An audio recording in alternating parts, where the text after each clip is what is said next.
Good day. Welcome to the College of Licensed Practical Nurses of Newfoundland and Labrador's webinar titled Alinity. What does that mean for me? My name is Wanda Squires. I'm a licensed practical nurse, and I'm the practice consultant here at the College of Licensed Practical Nurses. And with me today, I have my colleague, Dina Lake, who is the Deputy Registrar here at the College of Licensed Practical Nurses. And Dina is also a licensed practical nurse. So today we're going to talk to you about the college's new Alinity database and what that means for licensed practical nurses. You'll be able to update your personal information, log all of your education into the My Learning portal, request a verification if moving out of province, renew your license. I could go on and on, but let's begin.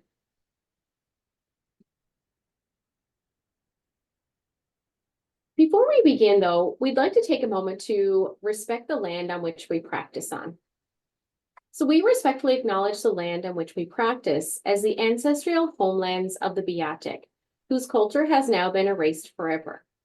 We also acknowledge the island of Uktiamtuk, Newfoundland, as the unceded traditional territory of the Beothuk and the Mi'kmaq.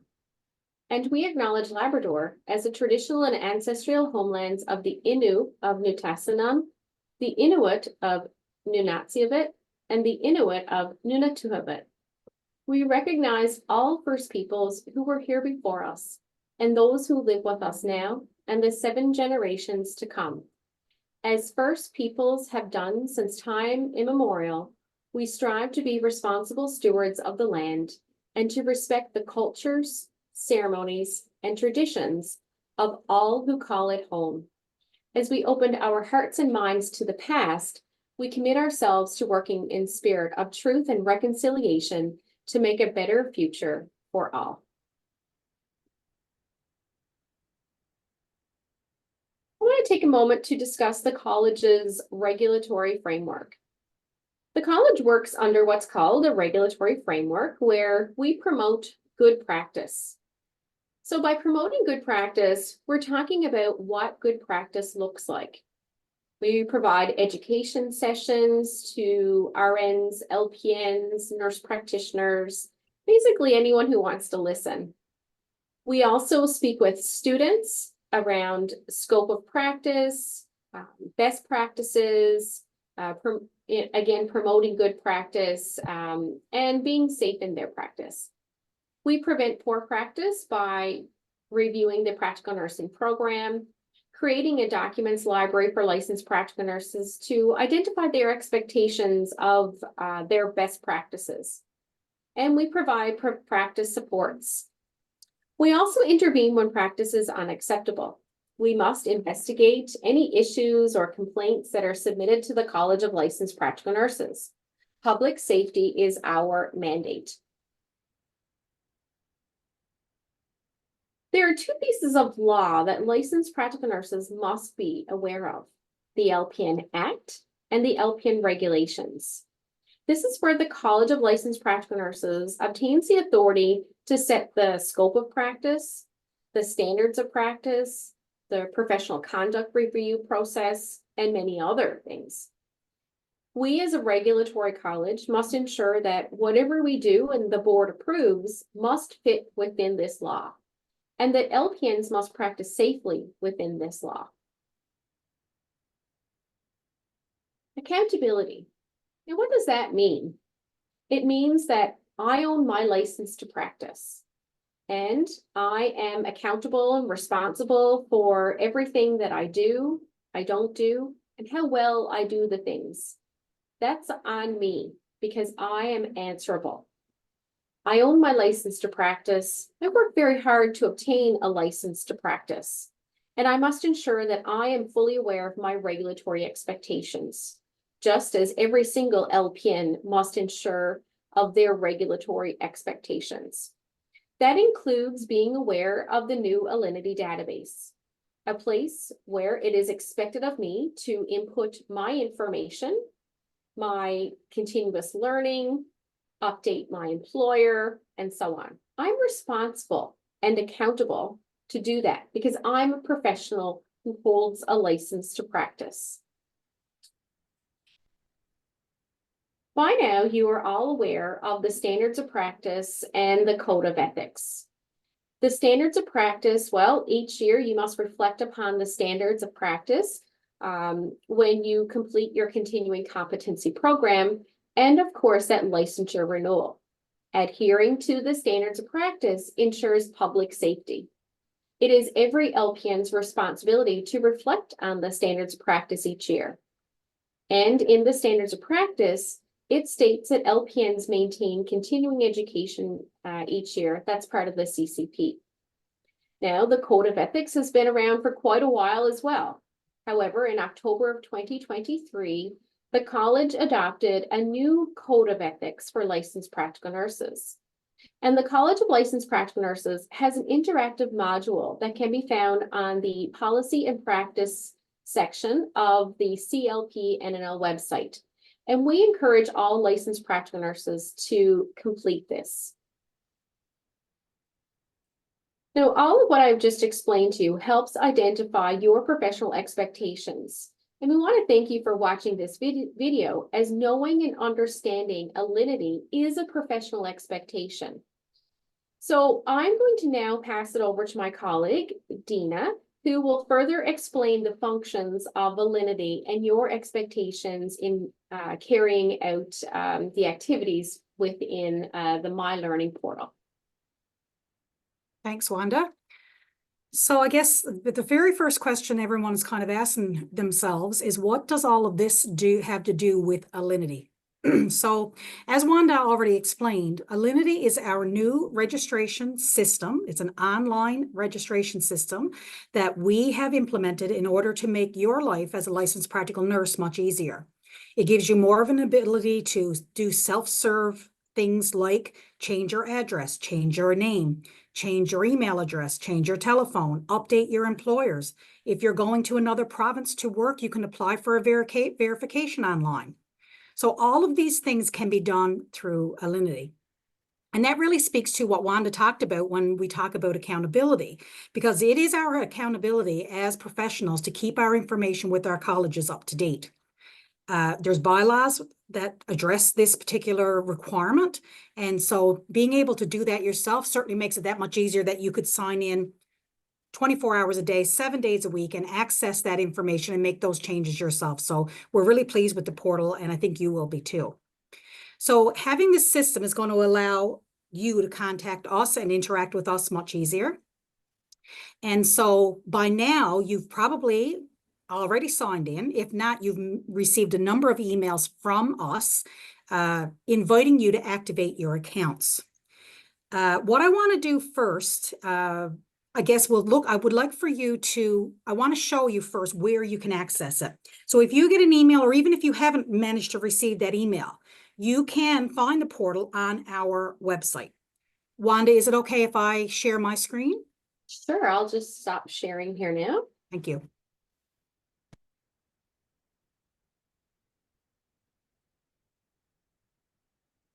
Okay. It's disabled.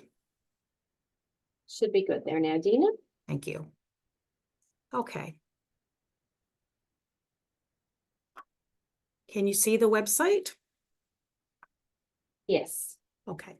So when you enter the clpnnl.ca website, you will see on the side, the right-hand side, there are a number of rectangles, red rectangles. So the second one down is Member Portal. You can click here to access it, or as you can see up at the very top on the right-hand corner, there's also an access point for Member Portal. Clicking either one of these will give you access to the portal. Now, I'm signed in here as my admin, so that's what you'll see when you sign into your portal. What I wanted to do next was to take you through what it looks like when you sign in and what you will be seeing on your side of the portal when you access Alinity. I got to share another screen now, just bear with me. Okay. Okay. So as you can see, this is a test environment. We wanted to show you what the actual portal looks like. So we're not going to show you anybody's personal information, but we will show you from a test perspective what you will be seeing. It is exactly the same as what you will see when you sign in. So once you have received your email, to activate. You're going to set up a password for yourself. And once you set up that password, Alinity is going to send you a verification email.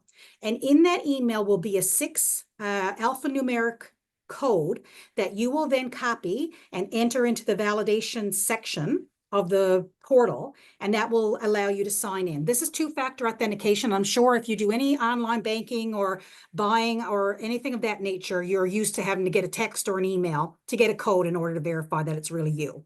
And so that's an extra layer kind of protection for your personal information to have two-factor authentication. Okay. Oh, I'm losing it. Sorry. So when you first sign in to the portal, this is what you're going to see.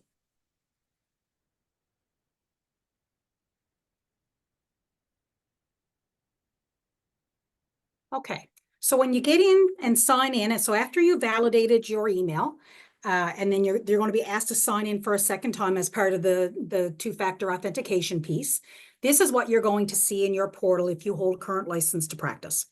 So as you can see, if you are going to another province and you want to have a verification of your licensure in Newfoundland and Labrador, you would choose verification of registration, and there is a fee associated with that. When you complete that form, then it gets approved on the administration side, and the verification would be sent to whatever province you choose.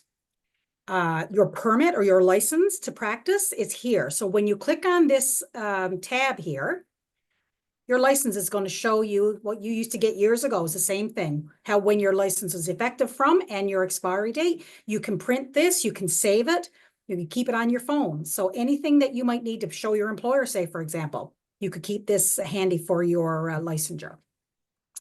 If you are looking for past tax receipts, you can access those here as well. If you go up to this section called My Invoices and click on Include Paid, you're going to see your registration fees for the last 5 years will be here. We couldn't go back any further than that, but we've managed to have a legacy of 4 to 5 years. If you need anything beyond that, of course, you'd have to reach out to Glenda in registration. She'd be able to help you with that. But this is a thing, this is an invoice that you could print off, shows how much you paid, and it shows the taxes for your income tax purposes. So there's this. Additionally, what I guess I really wanted to show you was the other functions that are available to you now in the portal. First of all, you're going to be able to see this tab here that says My Emails. My Emails is a list of all of the emails that have been sent to you from the Alinity system. So if, say, for example, you were wondering about Practice Magazine for September, you could go here, and if Practice Magazine has been sent, you will have an email here with the link to the Practice Magazine that's on our website, for example. When renewal time comes, you'll get an email from this system inviting you to renew your license to practice in January. So any emails that have been sent from CLP and NL will be stored here in your email box, your inbox for your portal. If there are documents that we may have for you that you wanted to get access to, you may find them here. The types of things that would be here is if you are a travel nurse or an internationally educated nurse and you had a letter of decision related to your application for licensure, you would find those types of documents here. If you are involved in one of our committees, you may find documents related to your committee work here. And it's personalized, and it would only be documents that relate to your account. You would only be able to see that. No one else's account documents would be here. So this is the Documents tab where you can find anything related to that. As I said before, you may be a member of one of our committees. If the committee is set up as a group, you may be able to see what you're involved in here. So there's a number of times you might be, if you're a member of the QA committee, say, for example, you would see that QA committee listed here, and there may be some information or announcements here, or something related to the next QA meeting you might find here, for example. My Learning we're going to talk about when we get through just this introduction to the portal, so I'll leave that for a little bit, and I'll skip right down to My Profile. And so when we talk about self-serve and your ability to make your own changes into the system, this is what we're talking about. This is My Profile, and when you click on this tab, it's going to open up all of the information that we currently have on file for you here at the college. So it's going to be your registration number, your age, your birth date, your names that you go by or former names that you've had, your address, where you live, any languages that you are able to speak other than English, if you've identified them when you applied. Your education is going to be here, so whatever school you graduated from will show here. If you're licensed in other jurisdictions, these will also be listed here. So if you are a travel nurse and you work in BC and Alberta at times, and we're aware of it, then this should be listed here. And when you do your renewal, if there are places where you are licensed to practice in another jurisdiction, you can add those during your renewal time, or you can simply give us a call. But right now, this will say your current jurisdictions, and you can add new ones here as well. But you'll get an opportunity to look at that when you get a chance to get in. It also talks about your employment. So when you look here and you see that the employer is one that you had 10 years ago, and you've had a different employment setting since then, you have the opportunity to edit this entire form. And so when you want to edit anything in your profile, you're going to go to the very top in the left-hand corner and you're going to click Edit Profile. And so if your address has changed, if your phone number has changed, you will be able to change it here and do those types of things with it. Your email can change. And if you want to put in a new address, you just click Add and put in a new address. So you're living in Toronto. Okay, so these changes are very easily made. When you're done, you just submit them. There are no charges for these types of things. There are no charges related to the portal. Just, you just have to sign into it. The only thing you have to do is have a password and your email address. Once you submit your change, if there are things that we can do on our end that had to be approved, for example, a name change, where you would have to provide government issued documentation to support that name change, then once those things are reviewed by our registration staff, they will be approved. And the next time you look at your profile, you'll see the new updated information.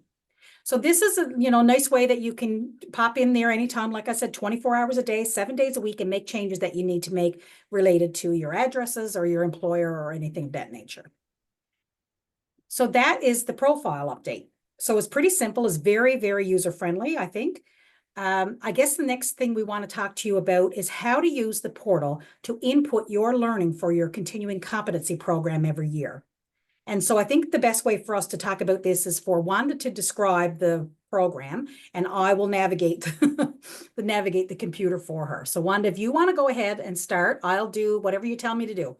Sounds good. Thank you, Dina. That's great. So when you want to input your continuing competency information, so any type of continuing education, just to as a reminder that all of your learning for the 2024-2025 licensing year must be inputted into the Alinity database. So we are no longer accepting paper documents.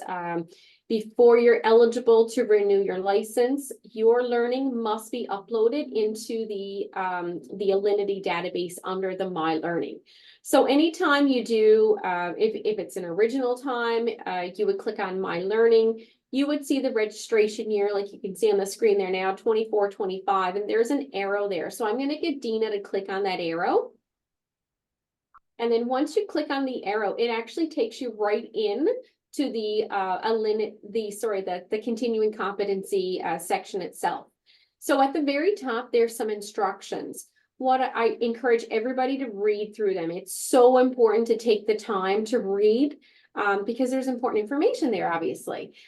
You will note that it's highlighted there. It's a bit bolder, 20 minutes of inactivity. So if you are using this software to input your learning, if you get called away for more than 20 minutes and you did not save your information that you had inputted, you will lose it because it does time out after 20 minutes of inactivity. So be sure to always hit save for later, save for later, save for later.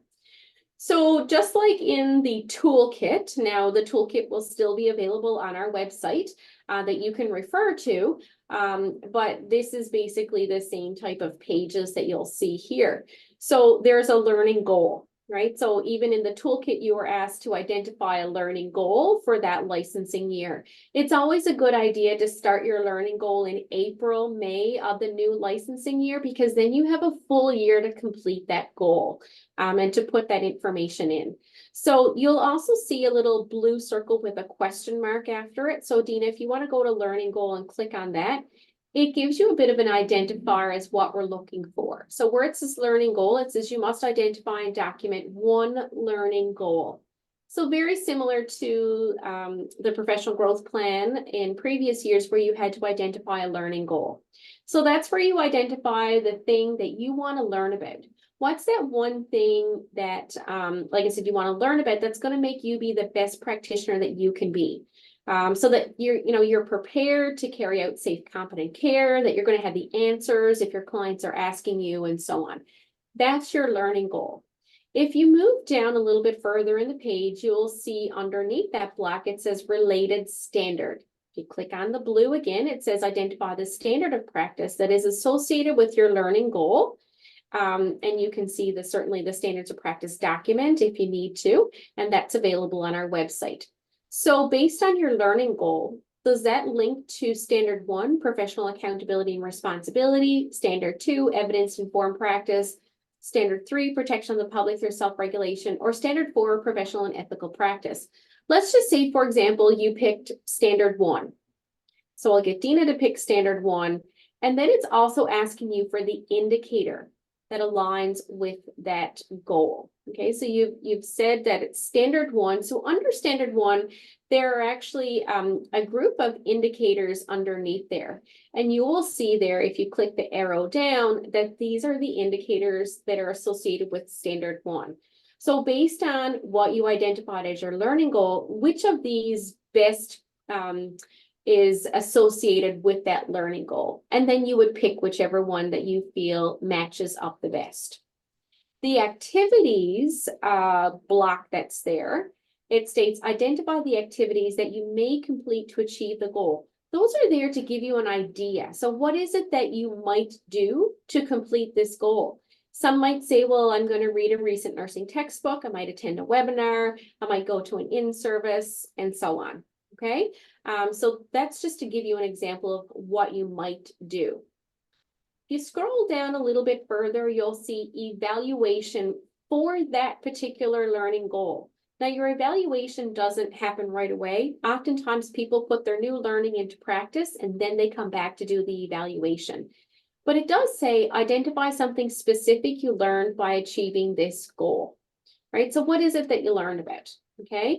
And then you would input that information there. It does have a box that says, a maximum of 2,000 characters.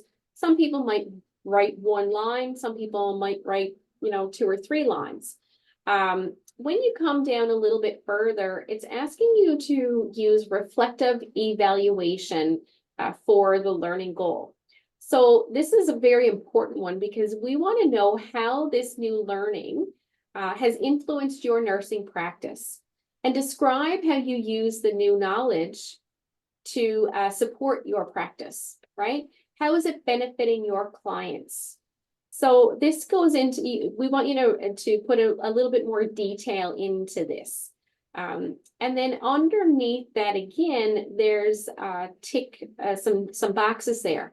Now, you may or may not tick off those boxes. You may tick them all. You may only tick one. That's entirely up to the individual licensed practical nurse, because it says check the statements that may apply to your new learning. So maybe you received positive feedback based on the learning.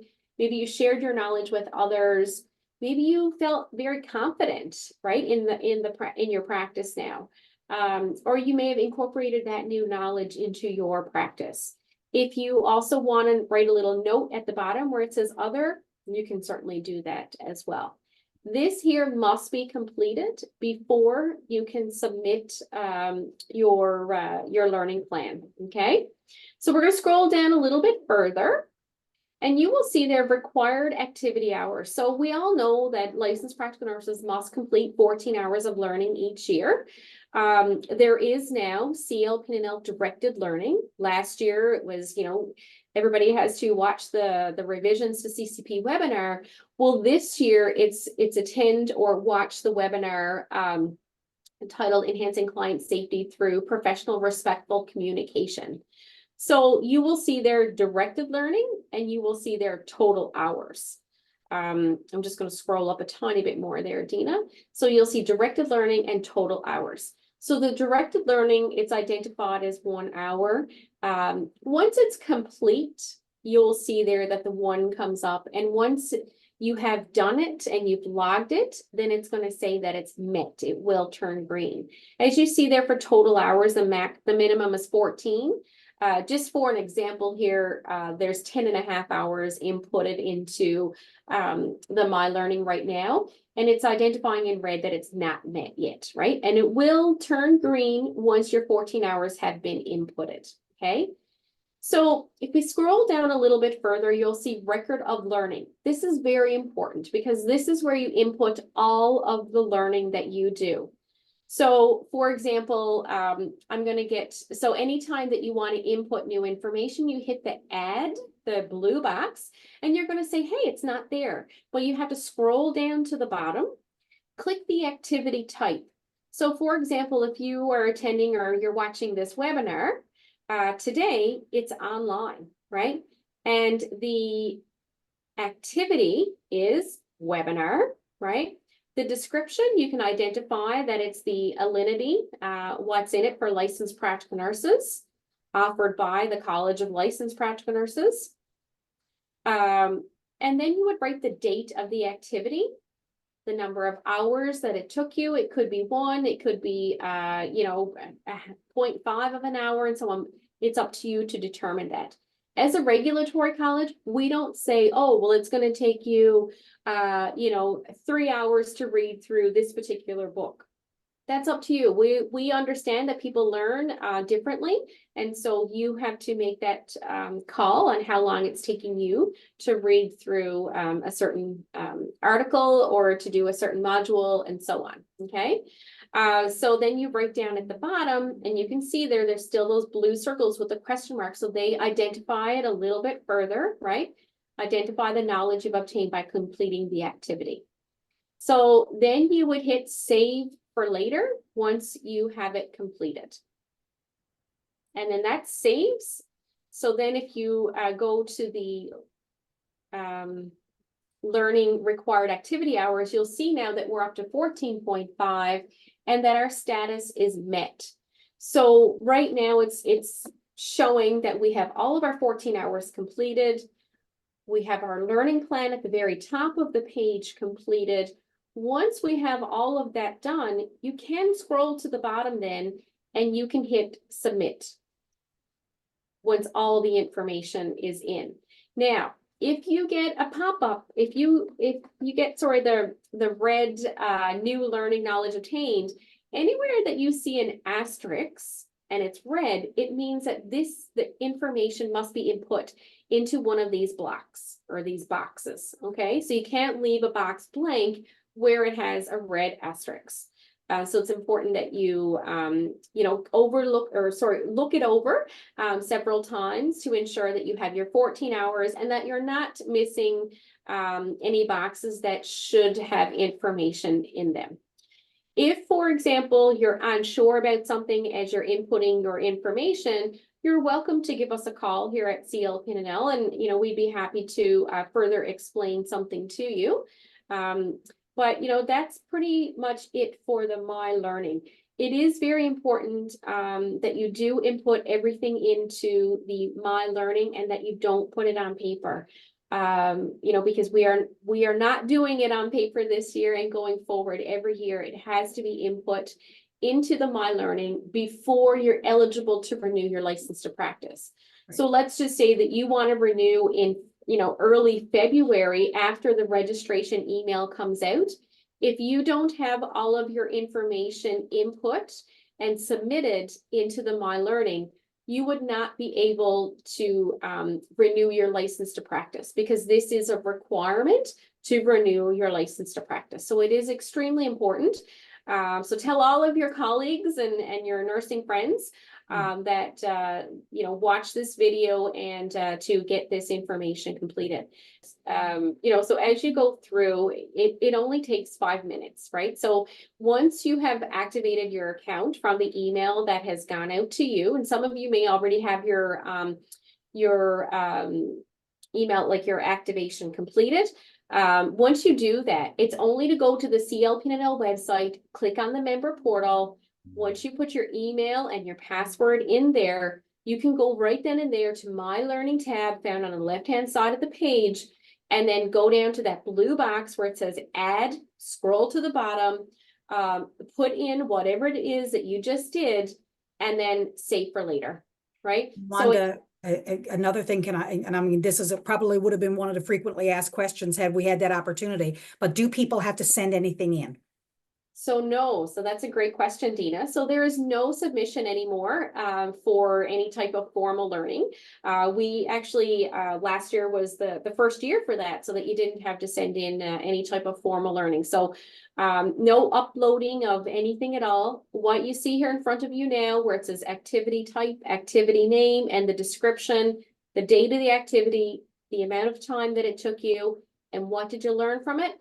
As long as you have this completed with, and it adds up to 14 hours, plus you've got your required CLP&L directed learning done, and then your learning plan, right? The goal at the very top of the page there.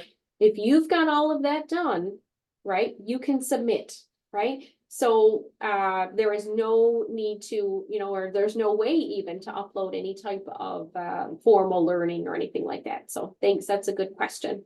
Yeah. I think that pretty well sums up our delve into what is Alinity and what does it do and what are the functions that you're going to be able to access yourself.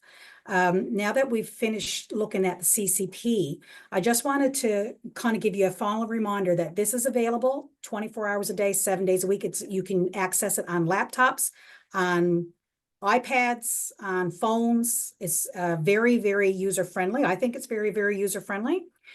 So you can access it, if you're sitting at work and you did a learning at night while you're doing a night shift, you can sign into your phone and add My Learning and add a new record of learning activities form through that process that Wanda just explained to you.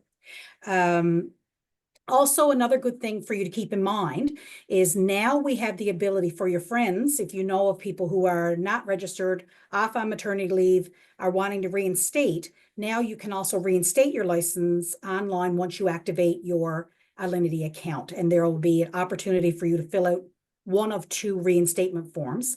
One, if you have all of your documentation and you're ready to go right to a practicing license, and another, if you don't have all of your documentation, such as your criminal record check yet, but you can still get a temporary license to practice until your criminal record check comes in. So there's going to be a lot more things opening up as we move forward. We've only just had our second release. And so renewal forms and things like that will be coming next. So in the near future, stay tuned. We'll be having a lot more communication about renewal for the new year, because it is going to be a different process. And I will put in a plug here now to remember to keep your hours, keep track of your hours, because I think it's been in Practice Magazine and we've got something on the website about it. That is a new process that was approved by our board this year, that LPNs can track their own hours now. So we won't be requesting hours from employers like we have in the past. You will be able to input your hours when you do your renewal. So when you do your renewal and you're looking at your past hours, if something doesn't seem to jive with what you think your hours should be, certainly you'll have to follow up with us, but try to keep track to your hours that you're working this year in 2024, 2025, so as close as you can, approximate as possible, so that you can enter them at renewal time. Mm-hmm. And that's a great question, because I know I get often asked that question, Dina, can I input my hours into Alinity today or like next week? And the answer is no, it's at licensure renewal. So keep a record. Some people use apps, some people use, a calendar, a paper calendar. But it is important to keep a record of the hours that you physically work. So that does not include sick time or vacation time. Just keep the hours that you have actually practiced. And like Dina has said, at registration renewal, get that in there and we're good to go. So I think that's probably it from us for today, Dina. So like I said, if there's any questions, you can feel free to call our office. The number is 709-579-3843. You'll get a list of different people's extensions. You can also find us and contact us on the CLP NNL website, and with our emails and our phone numbers there as well. Thank you all so much for watching this video today. We hope that you did find it helpful. And like I said, if you do have questions as you are going through the whole process of, maybe updating your profile or inputting your education into the My Learning, please feel free to give us a call. We're more than happy to assist you. But that's pretty much it. And if you haven't yet received an email from us asking you to activate your Alinity account, give us a call at the number that Wanda just said, 579-3843, extension 100, and we can send you out an invite to activate your account. Perfect. Thank you so much. All right. Thanks, everybody. Bye-bye.